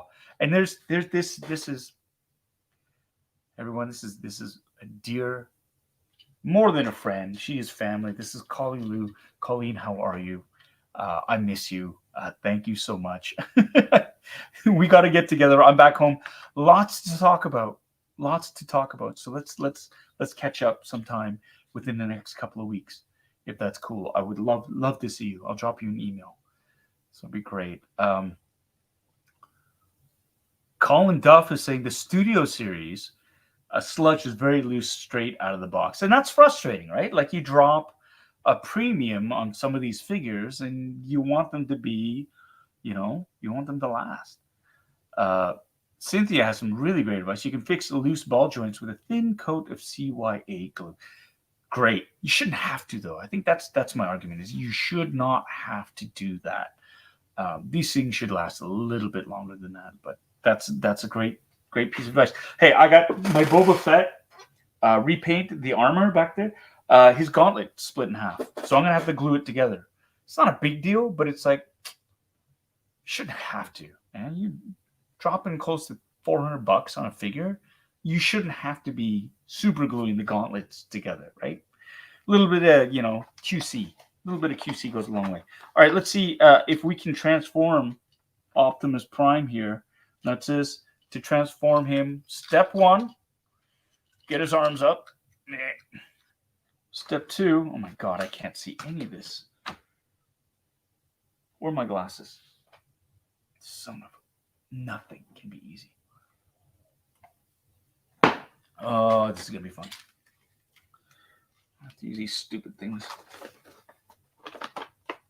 Step 2 is what? You have to turn him 180 degrees about the boot. There you go. So he does that, faces the other way. And now this, apparently, where is it?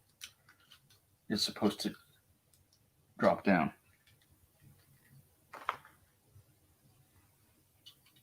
Oh,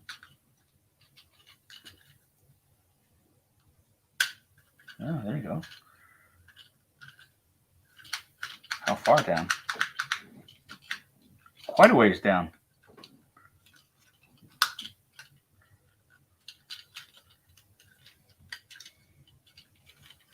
Oh my god.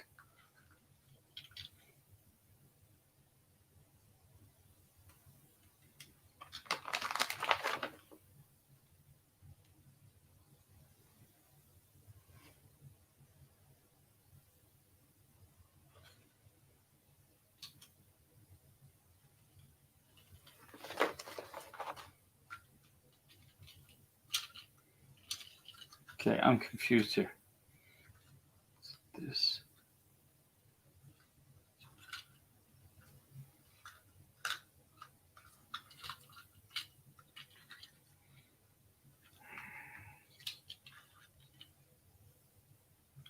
That turns, yes.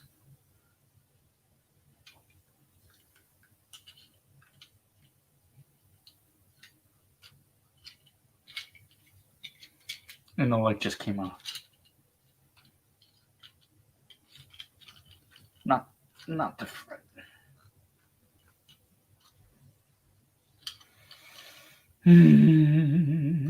Nothing can be easy. Ever easy. Nothing can be easy.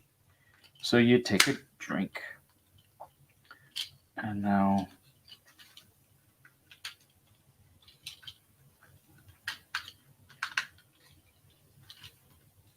see, because this is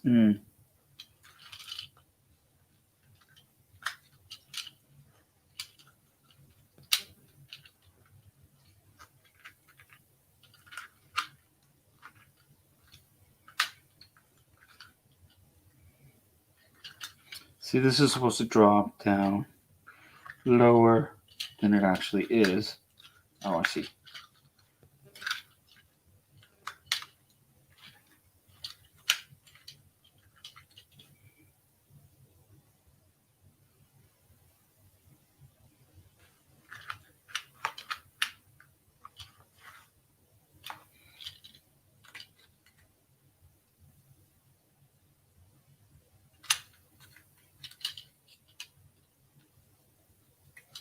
This pops forward. Yes. This goes down.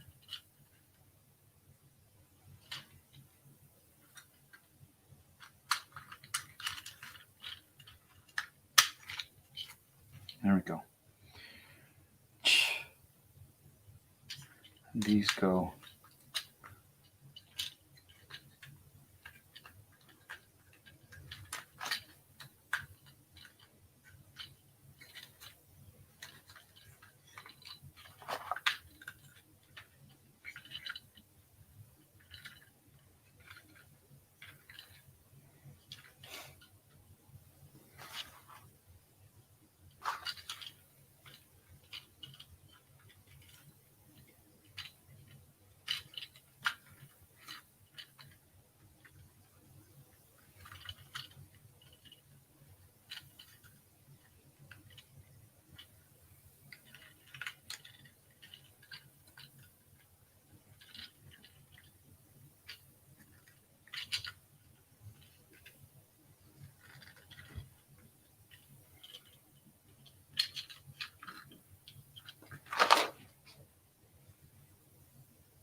That is distracting.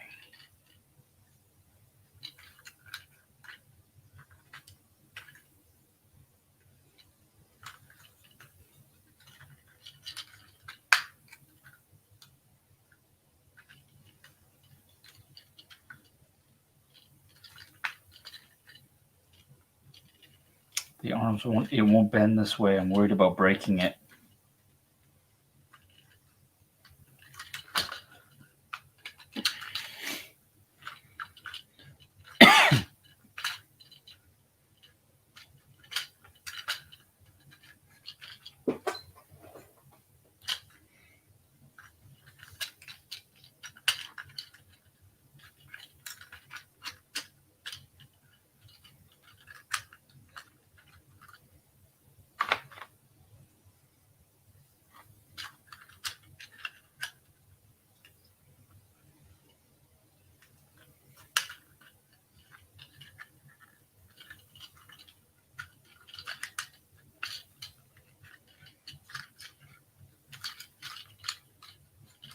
This is worse than watching the Jays play. Just kidding. Just kidding. I'm kidding. It's worse than watching the Jays lose, is what I meant.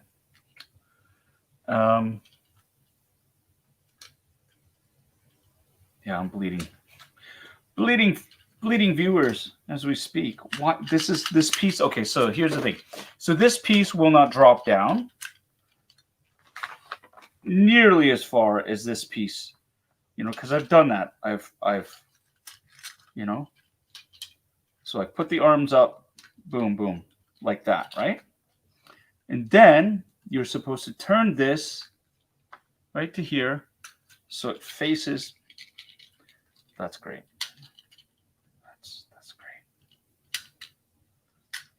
Turn this so it faces that way.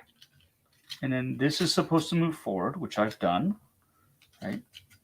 And now this piece is supposed to drop down.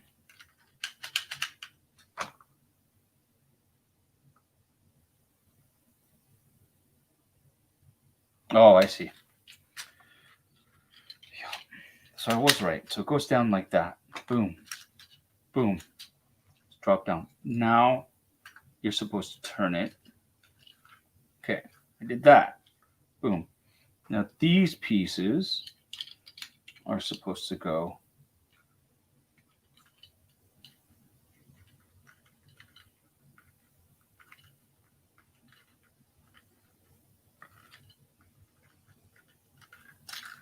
you're supposed to click in here. Click, click. From there, right? This to that. Ah.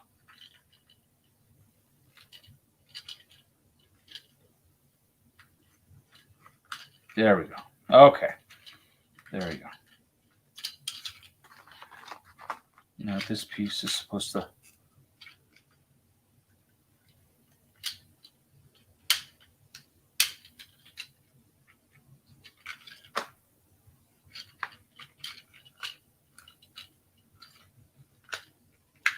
piece folds down, put his head in, pop it back up.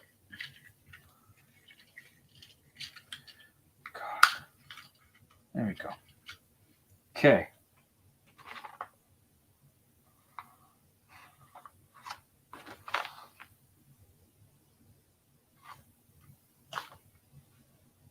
Supposed to do what to the hands?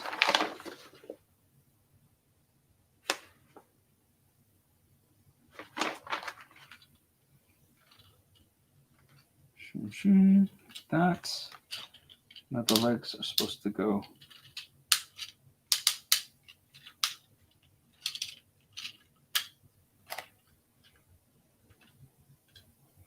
up like that.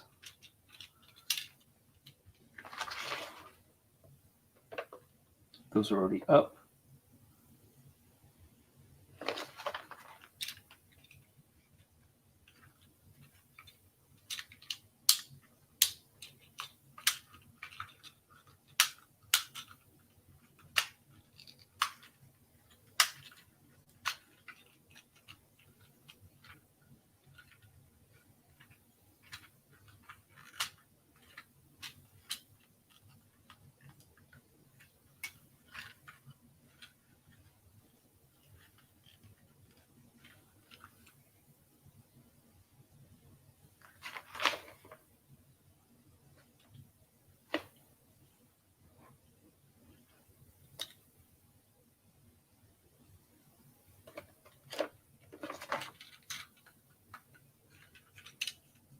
That locks together.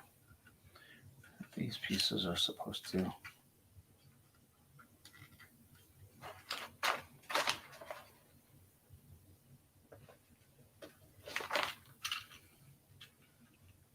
Jesus. Okay.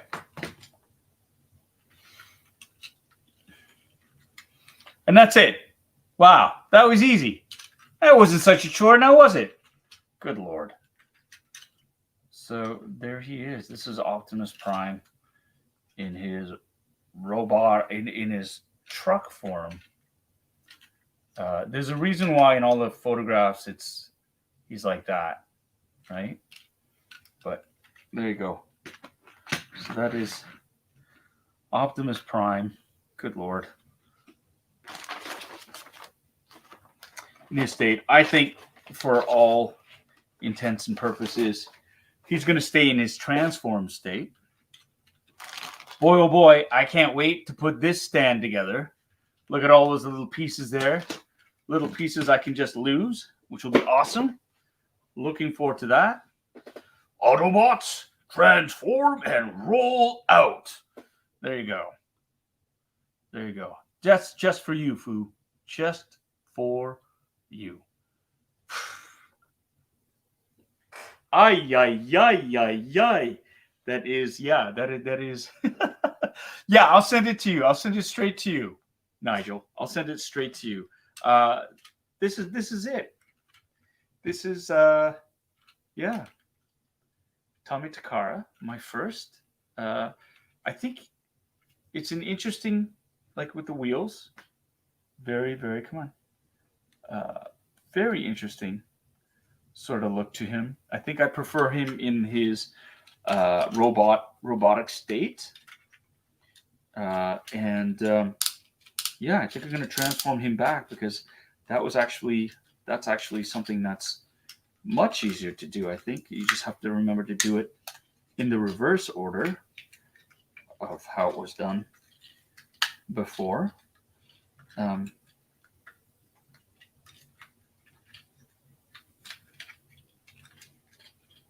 Once you've done it, it's way easier, right? It's easier to remember how to get it done.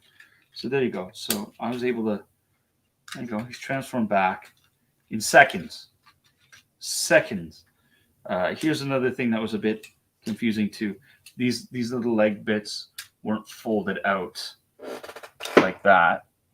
These little things right there. And so in the instructions, it confused me because I saw these bits and I thought it was the toes, but it's not. So here's Optimus Prime.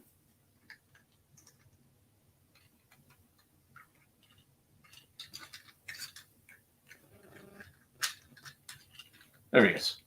I'm going to keep him like that because I think he just looks way cooler as a robot. It's not a robot. Yeah, no, like I said, Ken, it's true. It's true. Well, I just need to do this. It took me 17 hours to turn him into a truck in 30 seconds to turn back. Once you've done it, that's the thing. The first time you've ever had to, and anybody who's had to transform these toys, they're so convoluted. But once you've done it, it's easy. It's a little bit easier. This is a good. Colin Duff says MP10 is the best masterpiece of Optimus Prime. The Earthrise is the best retail release in recent years. Well, I'll keep my ears and eyes open for that one. I think that's really, really cool.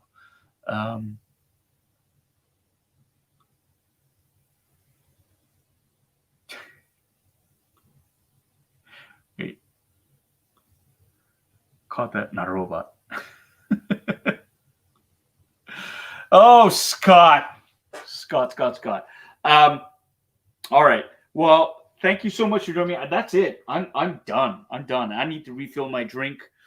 For those of you who joined us, thank you so much. Remember the Bad Bash, October 21st. Tickets are going to go on sale. For those of you watching the replay, they're going to go live October 10th at about noon Eastern time for the general public. And again, $50 for a ticket. We're raising money for Mutt's Dog Rescue. It is a charity that's near and dear to not only my heart, but my family's, because that's where we got our project from. And he's changed our life in so many fantastic ways. So we want to give back. It's also a post-birthday party, pre-Halloween celebration. It is going to be cosplay friendly. So dress up. I'm gonna be cosplaying. So I'm excited to see everybody show up in costume. You don't need to be in costume, obviously. We would recommend it. I think you'd have a lot of fun. It's at Storm Crow Manor. That's in Toronto. If you can make it out, please, I'd love to see you. We've got some fantastic prizes. Oh, Kim's memorabilia. That will also be on the prize list there. Entrance gets you admission to a chance to win some of these great prizes. And we're going to be selling raffle tickets so you can add to your chances to win some of these prizes. And of course, we get to hang out and celebrate. So from me to all of you, thank you so much for joining me on this channel tonight. Always have a lot of fun with all of you. And I appreciate all of you. So in this time where COVID should be done, but it's still hanging around, play it safe. Get your boosters. Keep washing your hands. Stop touching your face. If you feel comfortable, wear a mask. Remember, the mask gets to protect other people as well. But just stay safe. Be kind to each other. May the force be with you. And okay, see you. And I hit the wrong thing. It's not awkward at all. Not awkward at all. Bye. And that's the wrong, I don't know. It's like I've never done this before. I've never done this. Here it is. Bye.